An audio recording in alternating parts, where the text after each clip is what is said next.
कि ईवीएम में भी को भी लेकर अब काफी आशंकाएं लोगों में पैदा हैं, तो हो सकता है कुछ ये भी इसमें भी कुछ गड़बड़ी की आशंका तो है।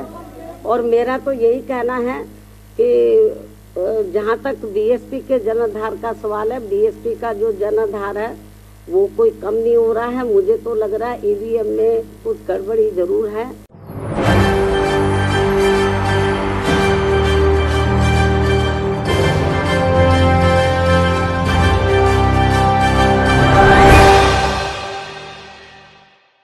नमस्कार, मैं हूं राहुल शर्मा। आप देख रहे हैं एसपी 9 न्यूज। स्वागत है आप सभी का हमारे इस प्रोग्राम में। प्रोग्राम की शुरुआत बसपा सुप्रीमो मायावती से। बसपा सुप्रीमो मायावती का आज जन्मदिन है। जन्मदिन की उन्हें ढेर सारी शुभकामनाएं। मायावती लगातार उत्तर प्रदेश में काफी वक्त से बनी हुई हैं। जी हाँ, एक वक्त में उत्तर प्रदेश की मुख्यमंत्री रह चुकी हैं। लगातार मुख्यमंत्री रहते हुए प्रदेश के लिए क्या कुछ काम किया है वो प्रदेश की जनता भली भांति समझती है। हालांकि बात आज मायावती पर इसलिए भी होगी क्योंकि एक प्रेस कॉन्फ्रेंस के दौरान न सिर्फ ईवीएम के मुद्दे को लेकर बात करती हैं, बैलेट पेपर के मुद्दों को लेकर बात करती हैं, बल्कि चुनाव में गठबंधन को लेकर बात करती हैं। आखिरकार विपक्षी पार्टियों के साथ आने का क्या संदेश दे रही हैं बसपा सुप्रीमो मायावती, और क्या मायावती 2024 से पहले एक बड़ी तैयारी कर रहे हैं। जी हाँ, अपने दर्शकों को एक वीडियो जरूर दिखाएंगे, प्रेस कॉन्फ्रेंस का वो हिस्सा जिसमें मायावती ना सिर्फ ईवीएम बल्कि बैलेट पेपर की बात करी, बल्कि ये भी कह रही हैं कि आज उत्तर प्रदेश में विपक्ष मजबूत होने की जरूरत है। क्यों विपक्षी पार्टियों को ऐसा लग रहा है कि अगर एक मिलकर चुनाव नहीं लड़ा गया या एक साथ आकर चुनाव नहीं लड़ा गया तो शायद आने वाले वक्त में बीजेपी धीरे धीरे सबका रोल खत्म करती चली जाएगी। जिस तरीके से बसपा का रोल उत्तर प्रदेश में लगभग ना के बराबर है, क्योंकि देखने को ही मिलता है कि बसपा से ज़्यादा समाजवादी पार्टी एक्टिव है और अखिलेश यादव लगातार पार्टी को मजबूत बनाए रखना चाहते हैं, क्योंकि उन्हें पता है कि अगर प्रदेश में थोड़ी सी ढिलाई बरती तो बीजेपी धीरे धीरे करके उनके तमाम नेताओं को ना सिर्फ जेल भेज देगी बल्कि कई पुरानी फाइलें खुलनी भी शुरू हो जाएंगी। अच्छा, फाइलों की बात अगर की जा रही है, नेताओं की, तो चाचा शिवपाल, जी हाँ, समाजवादी पार्टी के एक बड़े नेता अखिलेश यादव के चाचा हैं शिवपाल, और शिवपाल यादव की कुछ वक्त पहले फाइलें खोल दी गई थी। यूपी में गोमती रिवर का फ्रंट हमने देखा। गोमती रिवर पर जो पुल बना उसकी जो फाइलें खुली उसमें चाचा शिवपाल का नाम शामिल, कई अधिकारियों का नाम शामिल जिन्होंने उस पुल को बनाया।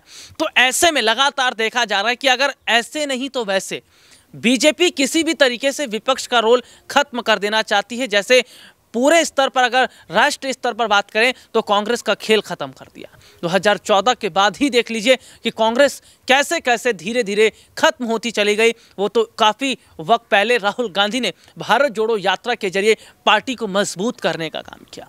चलिए, वीडियो का जिक्र कर रहे थे, प्रेस कॉन्फ्रेंस का जिक्र कर रहे थे, क्या कुछ कह रही है मायावती, देखिए रिपोर्ट। जिस एरिया में ज़्यादातर दलितों का ही वोट है या बड़े पैमाने पर दलितों का वोट है और उन्होंने बीएसपी को वोट दिया, लेकिन जब उस एरिया के मशीनें निकली तो वो वोट कहीं और का निकल आया।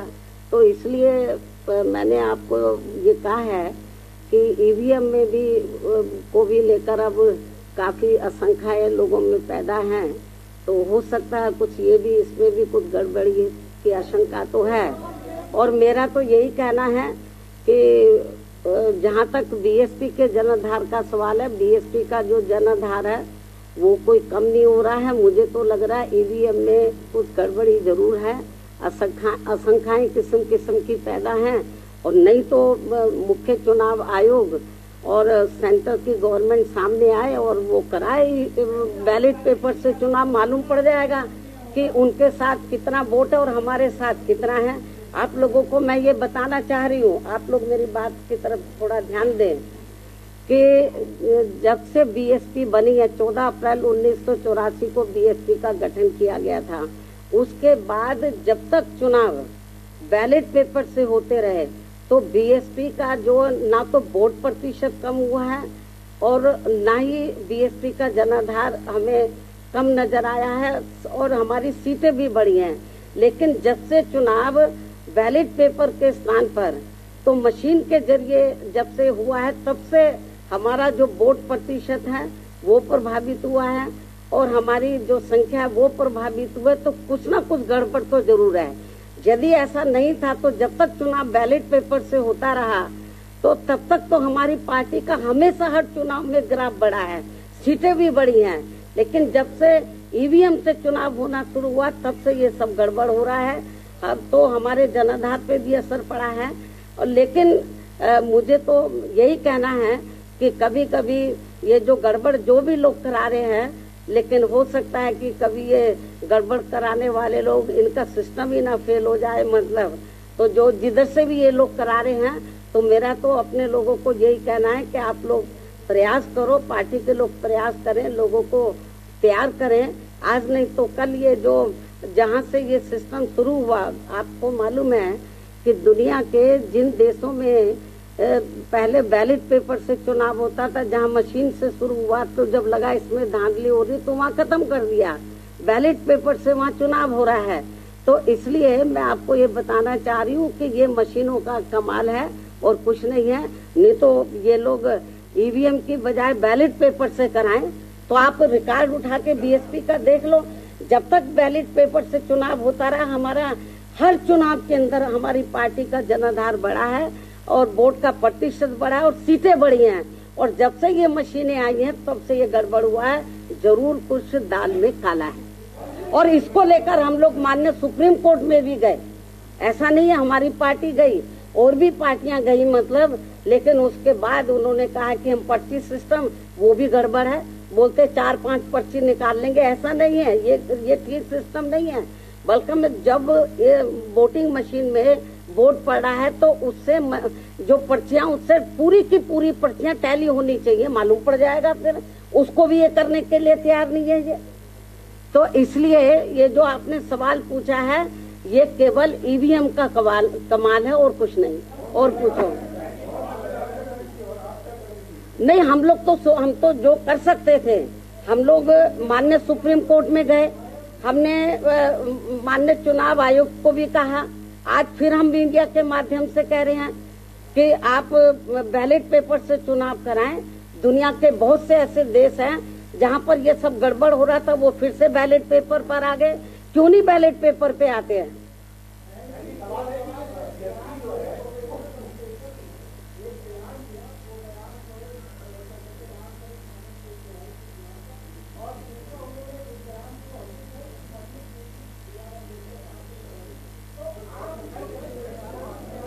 देखो, पहले बात तो आपने ये गलत बोला है कि बाबा साहब ने मनुस्मृति चलाई। बाबा साहब डॉक्टर अम्बेडकर ने नहीं चलाई है, एक तो आपको ये करेक्ट कर लेना चाहिए। और उन्होंने किस संदर्भ में ये बात बोली है मुझे नहीं मालूम। यदि मुझे मालूम होता किस संदर्भ में बोलिए तब मैं प्रतिक्रिया देती। तो उन्होंने मुझे ये चीज मीडिया नहीं दिखा रहा किस संदर्भ में बोली है, तो किसका रेफरेंस उन्होंने दिया और मैंने सुना नहीं है। और जब तक वो किस संदर्भ में बोला तो कोई प्रतिक्रिया करना ठीक नहीं होगा। तक वो किस संदर्भ में बोला तो कोई प्रतिक्रिया करना ठीक नहीं होगा।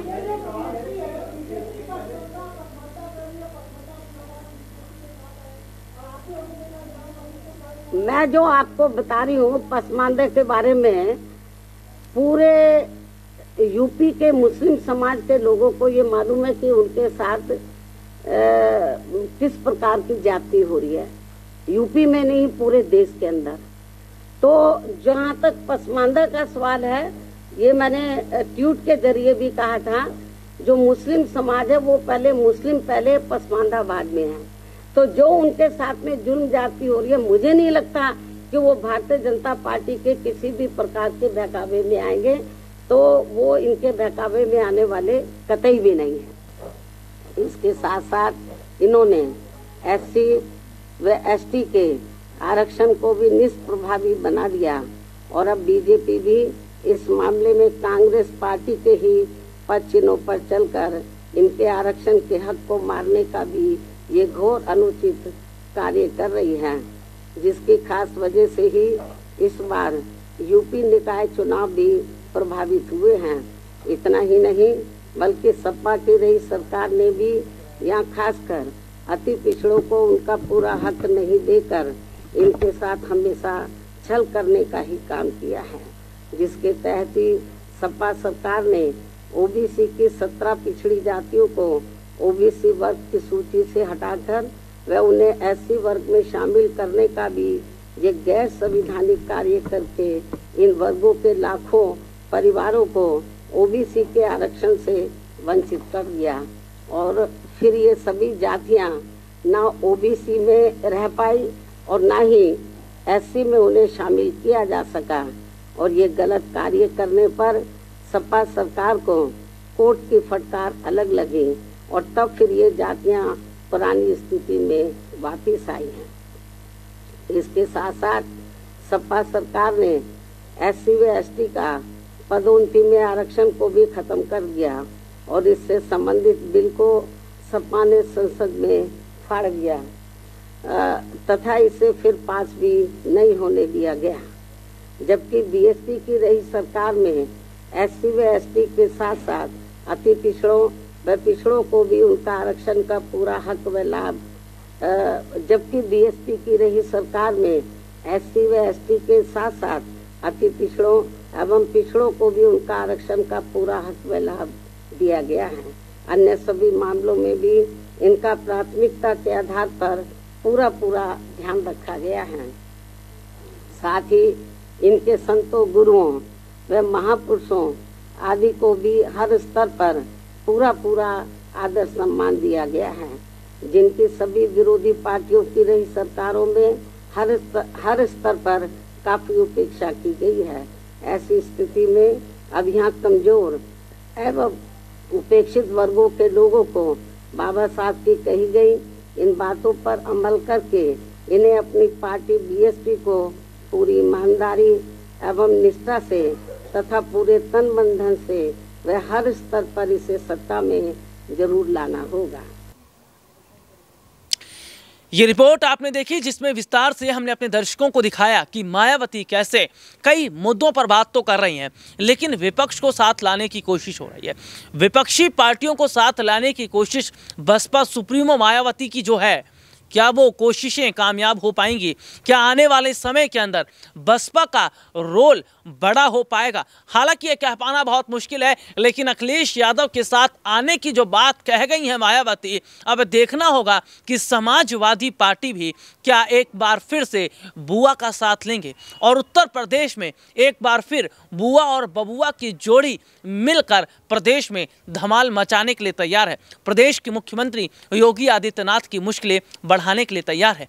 क्या लगता है आप लोगों को? कमेंट करके जरूर बताइएगा। फिलहाल आज के इस प्रोग्राम में इतना ही। आपसे दोबारा मुलाकात होगी, तब तक के लिए इजाजत दीजिए। नमस्कार।